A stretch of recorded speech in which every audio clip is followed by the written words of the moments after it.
Hi and hello, welcome to the channel. Dhronavikaash. இப்போ சேனலில் பார்க்குறது கம்ப்யூட்டர் எய்டட் டிசைன் மேனுஃபேக்சரிங் இதை மட்டும் படித்தால் போதும் எளிதாக பாஸ் ஆகலாம். பாஸ் இசியின் CADM இது R2017 சிலபஸை பற்றி பார்க்க போகிறோம். இப்போ 2017 யூனிட் 1 பார்க்கலாம். இது சப்ஜெக்ட் கோடு பார்த்திங்க அப்படின்னா ME8691. இந்த டாபிக்ஸில் ரெவன்யூ கொடுத்தவங்க வந்து mister PS Gowthaman sir. So அவங்களோட கைட்லைன் தான் இது எல்லாமே பார்க்க போகிறோம். ஸோ கௌதமன் சார் இடம் சப்ஜெக்ட் எடுத்துருக்காங்க. So thanks to PS Gowthaman sir. Unit 1 இன்ட்ரோடக்ஷனில் யூனிட் 1 கொஞ்சம் பெருசாக இருக்கும். இதில் பார்த்தீங்கன்னா ஒரு 7 டாபிக் இருக்குது. ஃபஸ்ட்டு ஒன்று பார்த்தீங்கன்னா product cycle, second design process, third ஒன்று சீக்வன்ஷியல் அண்ட் கன்கரண்ட் இன்ஜினியரிங். இதை பற்றி டிஃப்ரென்ஷியேட் ரெண்டுக்குள்ள டிஃப்ரென்ஸ் நல்லா படிச்சுக்கணும்.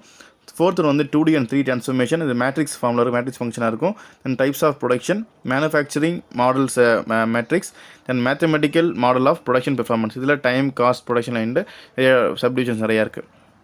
இந்த 7 டாபிக் பெருசாகனால இந்த 7 டாப்பிக்கில் நீங்கள் ரொம்ப கான்சன்ட்ரேட் பண்ண வேண்டியது, நல்லா படிக்க வேண்டியது அப்படின்னா நம்பர் 1, 2, 3, 4 இந்த 4 நம்பரில் கொடுத்தது நான் ஃபஸ்ட்டு 4 நல்லா படிச்சுக்கணும். தென் 7th 1 இந்த 5 டாபிக் ரொம்ப நல்லா படிச்சுக்கணும். இந்த 5, 6லேருந்து 2 மார்க்கு இல்லை 4 மார்க் கொஷின்ஸ் வரதுக்கான பாசிபிலிட்டிஸ் இருக்குது. 30 மார்க் வராமல் ஒரு 4, 5 அந்த மாதிரி மார்க் வரதுக்கான பாசிபிலிட்டிஸ் இருக்குது. அந்த யூனிட் 2 பார்த்தீங்க அப்படின்னா ஜாமெட்ரிக் மாடலிங். இதில் பார்த்தோம்னா ஒரு 3 டாபிக் இருக்குது. Representation of curves and techniques for surface modelling and solid modelling techniques. இல்லை சாலிட் டெக்னிக்கில் CSG கர்வ் அண்ட் BREP கர்வ்னு இருக்கும். இந்த 3ல் வந்து இது இம்பார்ட்டன்ட், நம்ம நல்லா படிச்சுக்கணும். அப்படின்னா இந்த செகண்ட், தேர்ட் ரொம்ப நல்லா படிச்சுக்கணும். டெக்னிக்ஸ் ஃபார் சர்ஃபேஸ் மாடலிங்கும் தென் சாலிட் மாடல் டெக்னிக் ரொம்ப நல்லா படிச்சுக்கணும். கண்டிப்பாக ரிப்பீட்டடாக கொஸ்டின் வந்துகிட்டே இருக்கும். இந்த 1லேருந்து பார்த்தீங்கன்னா 2 மார்க் வரலாம், அப்படி இல்லைனா ஒரு 6 மார்க் வரைக்கும் வரதுக்கான சான்சஸ் இருக்கும். அண்ட் தேர்ட் யூனிட்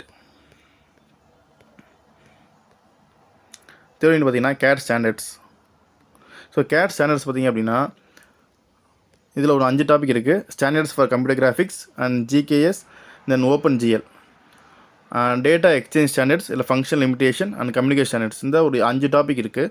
இந்த 5 டாப்பிக்கில் நம்ம நல்லா படிக்கணும் அப்படின்னா first 1, 4th 1, 5th 1 standard for computer graphics, then data exchange standards, then communication standards. இந்த டாபிக் வந்து ரொம்ப நல்லா படிச்சுக்கணும். மிச்சம் 2லேருந்து கொஷின்ஸ் வரலாம், ஆனால் 30 மார்க்ஸ் வரதுக்கான பாசிபிலிட்டிஸ் இல்லை. 6 மார்க் வரைக்கும் இந்த 2 மார்க்கில் எதுக்கான சான்சஸ் இருக்குது. தென் யூனிட் 4 பார்த்தீங்கன்னா fundamentals of CNC part programming. இதில் வந்து CNC NC system, operation and structure பற்றி நல்லா படிச்சுக்கணும். Then CNC drives and controllers. இதில் வந்து அந்த டாப்பிக்கெல்லாம் கீழே இருக்க ஃபீட்பேக் டிவைஸ் ப்ரோக்ராமிங்லாம். Then part programming. இந்த பார்ட் ப்ரோக்ராமிங் பொறுத்த வரைக்கும் அந்த போட்டிருக்காங்க இல்லையா, மில்லிங், ட்ரில்லிங், டேர்னிங் ப்ராப்ளம், அப்புறம் G கோட் M கோட் வச்சு இருக்கிற ப்ராப்ளம்ஸ் கேட்பாங்க பார்ட் ப்ரோக்ராமிங்கில். யூனிட் 4ல் பார்த்தீங்கன்னா canned cycle, various machining codes வந்து என்ன யூஸ் பண்ணியிருக்காங்க.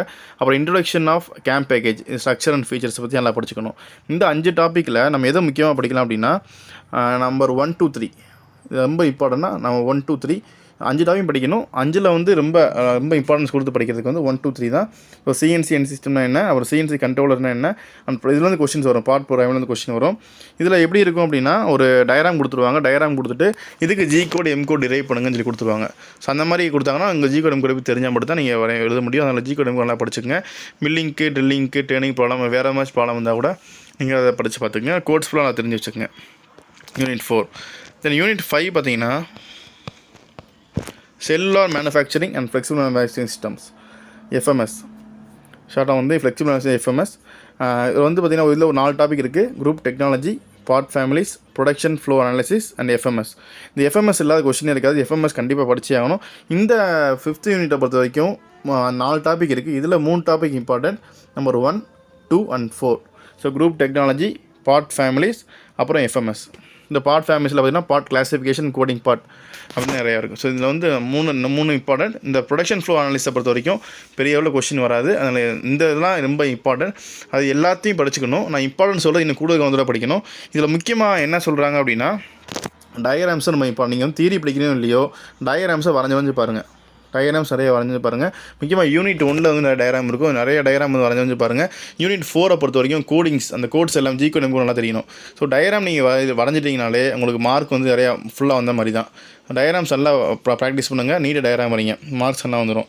அப்புறம் எந்த ஆர்டரில் படிக்கலாம் அப்படின்னு பார்த்தீங்க அப்படின்னா யூனிட் 1, 2, 3, 5 and 4 and 5 மட்டும் மாறி இருக்குது.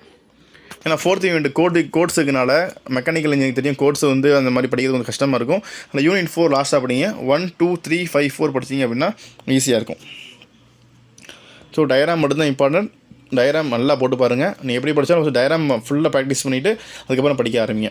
இந்த வீடியோ பிடிச்சா லைக் பண்ணுங்கள், உங்கள் ஃப்ரெண்ட்ஸ் கண்டிப்பாக ஷேர் பண்ணுங்கள். தொடர்ந்து சேனலை சப்போர்ட் பண்ணுங்கள், சப்ஸ்கிரைப் பண்ணுங்கள். நன்றி.